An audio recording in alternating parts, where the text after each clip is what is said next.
You're at Olive Garden eating dinner with your family, allowing your kid to have way too many breadsticks, just trying to keep her happy, when you notice the empty chair to your left and all the untouched drinks sitting in front of it.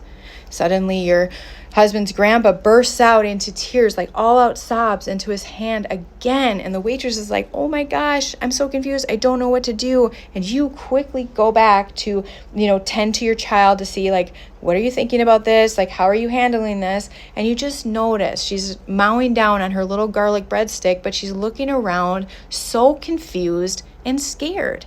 And it's in that moment that you're like, I can't keep bringing her to this type of environment. Like, a boundary has to be set. So Lindsey and Eric, they just adopted this little girl. And she is coming from an environment that was extremely chaotic, very dysfunctional. And so they were told that you have to give her a soothing, consistent home environment to help her transition, like help her little nervous system calm down. They're trying their very best, but it is very challenging because Eric last year lost an uncle unexpectedly. He was only 50 years old. He left behind a little girl and a wife, like super, super sad. But ever since Scotty passed, Eric's grandparents have made their grief their identity. And as they are grieving through the year, it's not getting better, it's getting worse. And so the more time that goes on, the more new rituals they're starting to pull into family events. And the longer the speeches are, where they toast every single time they get another round, they are doing these long tributes to Scotty, which it results in both grandparents sobbing uncontrollably multiple times a dinner.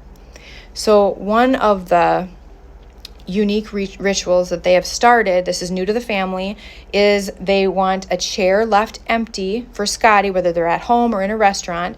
And every time they order another round, they order one for Scotty, and then they do their toast, which is a lot, just in memory of Scotty, and it ends up in tears. Well, this is very confusing to the kids. Like, even this last dinner out, Scotty's little girl asked, who are these drinks for? And they're like, oh, it's for your daddy. And you could just tell Lindsey said with her face, like, she doesn't get it. She was like, oh, I hope he comes to drink them. Like, I miss daddy. So she's confused. Lindsey's like, this is not healthy for little kids. They don't get it. This has never been part of our family, but now this ritual is front and center, and it's too much. So Lindsey and Eric are prepared to set a boundary with the grandparents, and they're coming to us asking, like, what would you do? How would you handle this? But currently, what their boundary is, let me find it quick. Okay, we would like to set a boundary with my husband's grandparents that the empty chair and drinks for the deceased cannot happen around our child. So that's what they're thinking. And so now let's talk about it. First of all, I am so sorry for your loss. I mean, it's hard to lose family members, but then especially when they're taken like too soon, that is just so much. So I'm very sorry. Before we even start, I kind of want to make sure we're all looking at this from the same lens. I define a boundary as something I am 100% in control of. That means when I communicate my limit with somebody, even if they can't respect it, I already know what behavioral change I'm going to make to hold my line. It's all within my control. It's my behavior I'm changing. I'm not asking someone else to change theirs. So right off the bat, I just want to change the language, because you're saying we want to set a boundary that no more chair rituals, none of this stuff around our child. You're asking them to change their behavior. Basically, you're just requesting them to do something different, but that's not a boundary. So I just want to make sure that's clear. A boundary would be, what could you do with his grandparents that don't involve this ritual? Inviting them to the park, inviting them over for the afternoon where you guys just, watch your daughter run in the sprinkler, play with Legos, Play-Doh. What things can you do that this ritual has not been incorporated yet?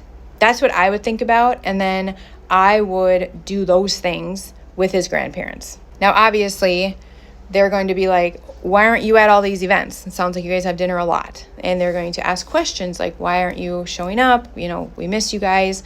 So Eric, your husband, he's going to have to go talk to his grandparents, but not in a, we want to control the way that you're grieving, or we want to, stop or remove something that is providing you comfort, having lost a child. Like, not like that.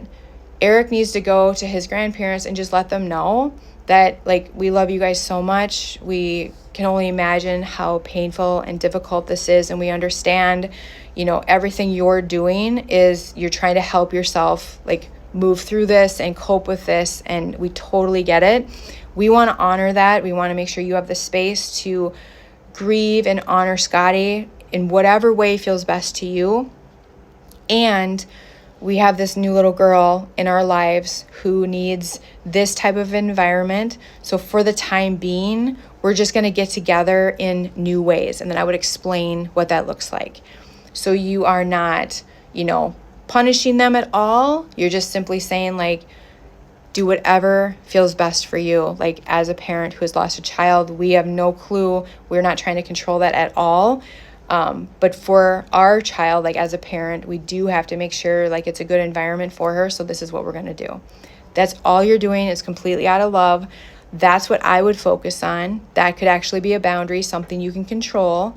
But I wouldn't, if this were happening to me, I would never go to somebody and try to, like, tell them how to, like, compartmentalize their grief, or that they should be doing it differently, especially when we're talking about the loss of a child. I don't care how old they are. Like, it just goes against nature. And a year really isn't that long of a time. Like, the first year is the hardest because you're going through all the firsts, like, for the first time without Scotty. It's really hard. So personally, I would just look at, like, what can we control? How can we make sure, like, we respect whatever they are doing, for themselves. Other things you can control, which you've already done, but you can continue to suggest if you feel like it's helpful and it's not, like, offending them. You can continue to suggest grief counseling. If a new grief group starts, you could say, like, we were thinking about going, would you like to come with us? That kind of thing you can control, but telling them how to and what ritual to have, that kind of thing, like, you can't control that.